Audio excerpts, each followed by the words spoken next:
Nous sommes, oui, bonjour. donc vous posez, bonjour, oui. Nous venons au secours des élèves de cet établissement. D'abord, qu'est-ce qui explique le choix de ce village? Nous sommes venus dans le village de Misao, mais déjà il y a un mois, sous impulsion d'un jeune agronome et d'une dame togolaise qui s'occupe du projet agro-pastoral des femmes.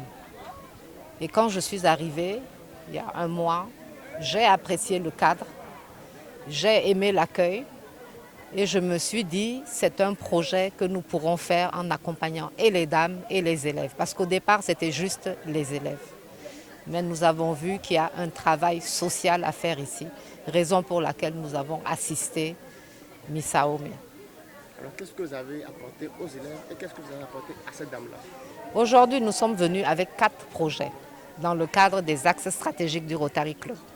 Nous sommes venus d'abord rencontrer l'autorité locale, la préfète.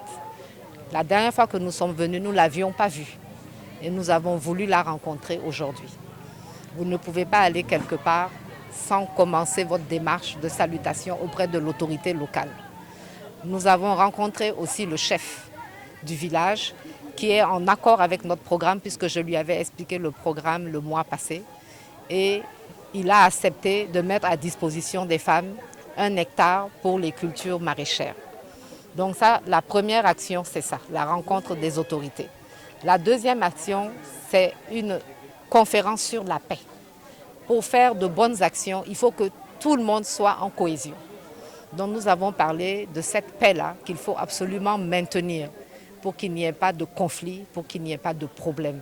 Parce que les problèmes arrivent des fois quand la gestion des programmes commence, les problèmes commencent. Donc il fallait leur expliquer qu'il fallait une ambiance salutaire, une ambiance de sérénité pour que ce programme-là puisse démarrer et aboutir. Le troisième programme, c'est la distribution des livres, des cahiers. Vous savez, la rentrée scolaire, c'est lundi. Lundi est là. Et je sais que la plupart des élèves n'ont pas trouvé ces cahiers-là parce que les parents n'ont pas les moyens.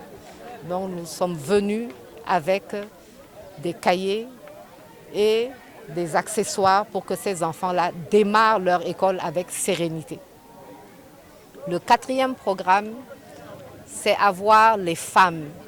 Nous voulions vraiment comprendre que ces femmes-là veulent démarrer une activité génératrice de revenus. Parce que vous ne pouvez pas imposer quelque chose à quelqu'un si lui-même ne s'approprie pas le projet.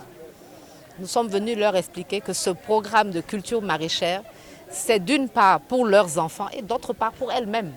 Parce que quand elles auront de quoi faire à manger aux enfants, elles auront aussi de quoi aller vendre au marché du village. Et à la limite même, nous pourrons racheter ces produits. Nous leur demandons de faire le miel, de faire le champignon. Pourquoi le miel? Parce qu'il est source de vitamines. Les enfants pourront avoir de bonnes boissons et de bonnes bouillies sucrées au miel. Pourquoi les champignons? Parce que les champignons, c'est riche en protéines. Si on ne trouve pas la viande et qu'on a des champignons, c'est excellent pour la santé. Et à la limite, même quand elles auront produit, s'il y a un surplus de production, nous pourrons racheter ça. Donc ça leur fait une activité génératrice de revenus. Voilà pourquoi nous nous sommes déplacés aujourd'hui à Misaomi. Alors, madame, par rapport à ces femmes-là, quelle est la politique mise en place pour un suivi de ce programme-là?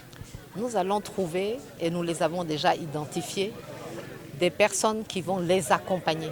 Un, les former à ces cultures. Deux, les accompagner pour que ces cultures-là soient suivies. Trois, leur donner une formation en gestion pour qu'elles savent comment gérer les apports qu'elles auront afin qu'il y ait pérennité dans le programme. Merci beaucoup. Merci. Aujourd'hui, c'est ce village. Est-ce que demain, vous avez encore des... Mais bien sûr, nous voulons aller au plus loin. Nous avons 5 régions au Togo. Nous voulons aller de plus en plus loin en fonction des bailleurs de fonds. Votre nom complet, s'il vous plaît. Madame Evelyne Nikwe Olor, résidente du club Lomé Doyen du district 9102. Merci beaucoup. Merci.